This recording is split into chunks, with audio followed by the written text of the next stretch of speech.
Halliburton. He'll take it. He'll backpedal a three for the win.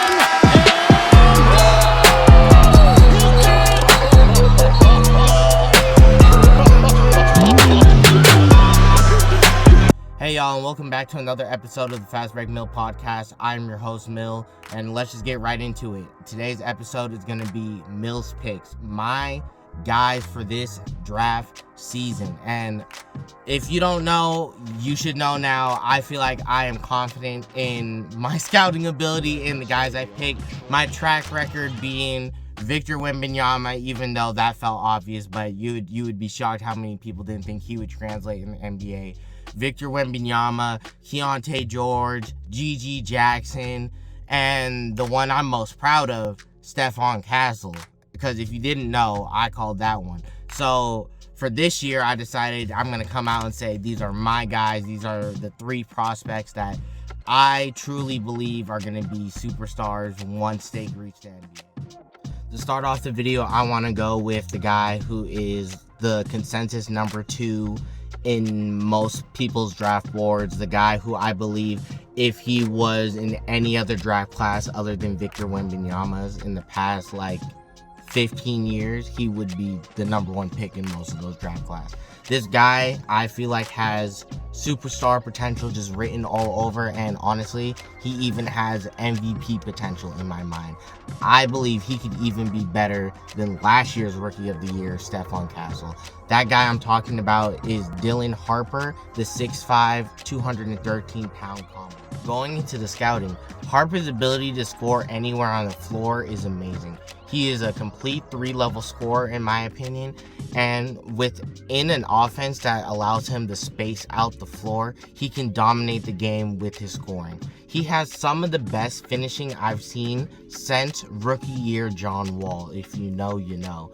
Dylan's size, also as a 6'5" combo guard, is going to be a matchup nightmare when he's put against smaller primary guards. It's going to be a matchup nightmare, and I can't wait. I'm going to have front row seats for that. And his ability to be at that size and still be able to be a primary ball handling PG, but also switch to a scoring shooting guard if he needs to, makes him one of the most elite NBA prospects in recent draft memory, in my opinion. Some of his weaknesses, I would say Harper needs to become a more efficient 3-point shooter, like most rookies coming into the NBA. And there's also times where I feel Dylan tries too hard to make the big play and it leads to turnovers. I feel like he needs to cut down on those turnovers, and that will come with time and developing his game in the NBA. I mean, if there's one thing I feel like he does need to improve on, it's his decision making. But again, I feel like that is something that can be improved on once he gets some games in the NBA. Overall, I think Dylan Harper is one of the most elite guard prospects of the 2020s. He has a bright future ahead of him with potential all NBA guard / MVP level of potential. I truly believe him going to the Spurs, because it looks like he's going to the Spurs with the number 2 pick. I truly hope they bring back Chris Paul so he can mentor him like how he helps mentor Stephon Castle, because I truly believe Dylan Harper has MVP potential. The second of Mill's guys is the 6'9", 248-pound center from the University of Maryland, Derrick. Going into the scouting, Queen is an amazing low-post passer. His ability to find his open teammates made him one of the most crucial playmakers for Maryland this year. Honestly, Queen has excellent footwork as well for his size, allowing him to create space in the paint. I see shades of Zach Randolph in Queen's game, and I think it's very fitting. He just has that dog mentality in him, and I just see that Zebo in him. And I feel like because of his great footwork, he has great touch around the rim, and it just makes him an elite paint scorer. I truly love Derrick Queen's game. I would say a weakness of his is the fact that he isn't quite a great shooter, and I mean, you wouldn't expect most centers to be great shooters except in today's game. So definitely he's gonna have to work on his 3-point percentage and just shooting overall outside of the paint. And you also have to wonder about his explosive ability, because there's gonna be guys in the NBA that are just way more athletic. Heck, there's guys in this draft class that are way more athletic than him, and I feel like there's times he is gonna have to rely on his skills more than his athletic ability, and that's all fine and dandy till you have to go guard guys like Giannis. So I truly believe that that's something he's gonna have to work on, but it's not that big of a deal, and it's something that I feel like once he gets some years in the NBA, Derrick Queen will be just fine. Overall, I feel like Derrick Queen is a special sleeper talent that should be looked at as a top 5 player in this draft class. In my mind, his ceiling is Draymond Green. And that's Draymond without all the extra fighting and whatnot. But I really love Derrick Queen, and honestly, I wish the Spurs had 2 top 5 picks, because I would definitely say go Harper, go Queen. Alright, the third and final prospect on Mill's list is a guy who I've been watching for a little bit ever since he went to Georgia. And I tell you what, he's been one of the best prospects to come out of Georgia since Anthony Edwards.